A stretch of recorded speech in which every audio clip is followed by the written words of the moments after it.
Jadi saya akan menjelaskan terkait soal UAS, manajemen teknologi dan informasi. Materi yang pertama yaitu sistem telekomunikasi, dua sisi sistem telekomunikasi, fungsi sistem telekomunikasi, dan media telekomunikasi. Sistem telekomunikasi merujuk pada infrastruktur yang digunakan untuk mentransmigrasikan pesan dari satu titik ke titik lainnya. Komponen utama dalam sistem telekomunikasi yaitu yang pertama dua sisi sistem telekomunikasi, yaitu transmitter atau pengirim, yang kedua channel atau saluran, yang kedua fungsi sistem telekomunikasi yaitu pengkodean dan dekodean informasi, yang kedua pengiriman sinyal, yang ketiga manajemen jaringan. Dan yang selanjutnya media telekomunikasi itu terbagi menjadi dua, yaitu media kabel dan media nirkabel. Contoh sistem telekomunikasi adalah sistem telepon tradisional. Sistem telekomunikasi yang efektif memungkinkan interaksi komunikasi yang cepat dan andal antar individu dan global. Penjelasan terkait internet, intranet, dan juga ekstranet.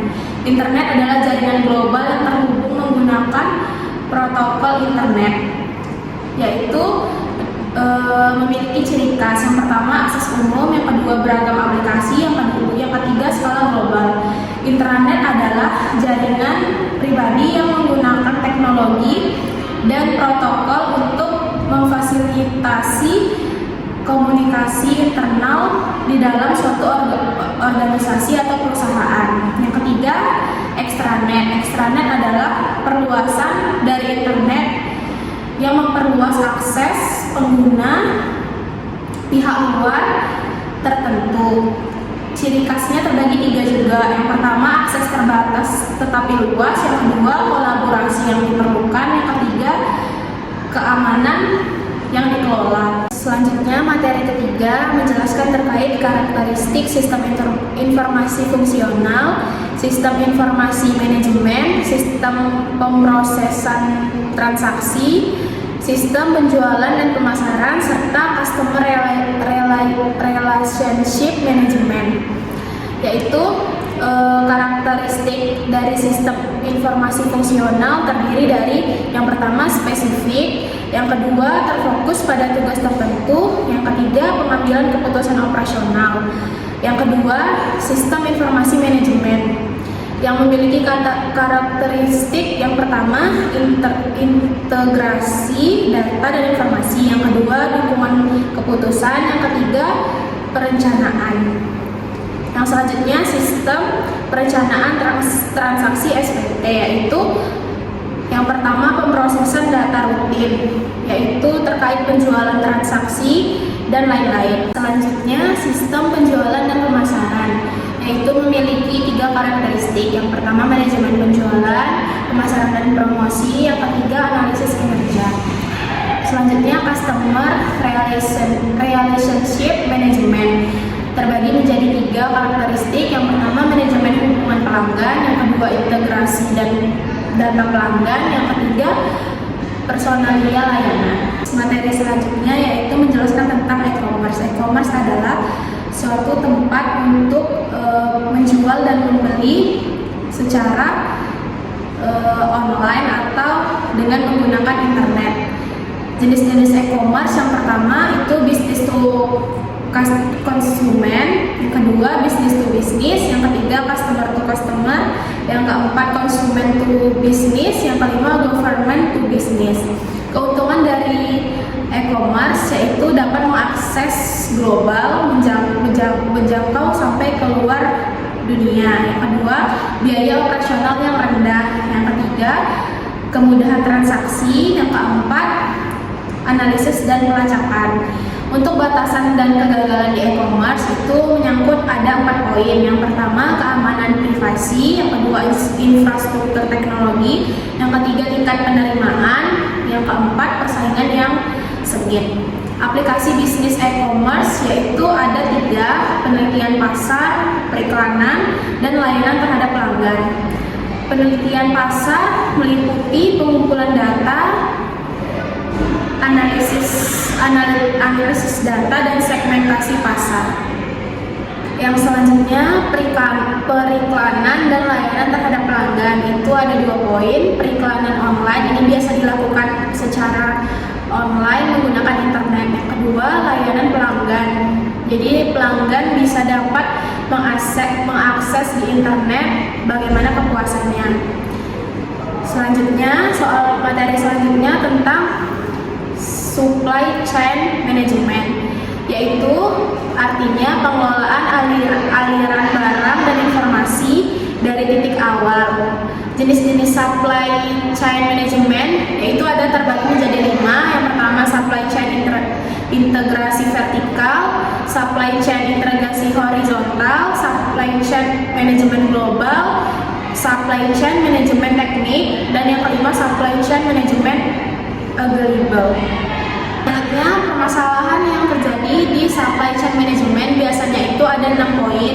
Yang pertama, keterlambatan dan ketidakpastian pasok. Yang kedua, biaya dan efisiensi. Yang ketiga, kompleksitas jaringan pasok. Yang keempat, manajemen risiko. Yang kelima, pengelolaan teknologi dan informasi. Yang keenam, kepatuhan regulasi. Saya akan menjelaskan terkait intelligence, expert system, dan sistem intelijen. Artificial intelligence adalah cabang ilmu komunikasi yang berfokus pada pembuatan mesin cerdas yang dapat dilakukan tugas yang membutuhkan kecerdasan manusia.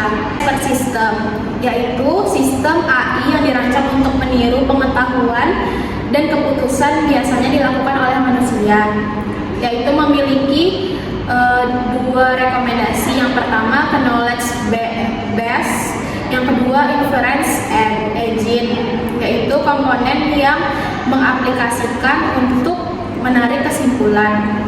Selanjutnya, sistem intelligence, yaitu konsep yang lebih luas yang mencakup integrasi kecerdasan, yaitu terbagi menjadi 2, autonomous sistem yang beroperasi dengan minimal intervensi manusia. Yang kedua, application in industry, yaitu penerapan kecerdasan sistem dalam industri.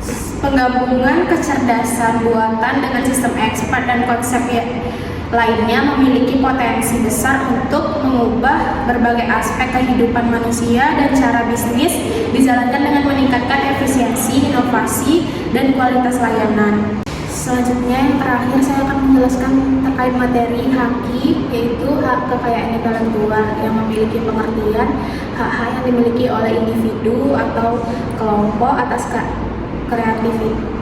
kreativitas secara komersial dan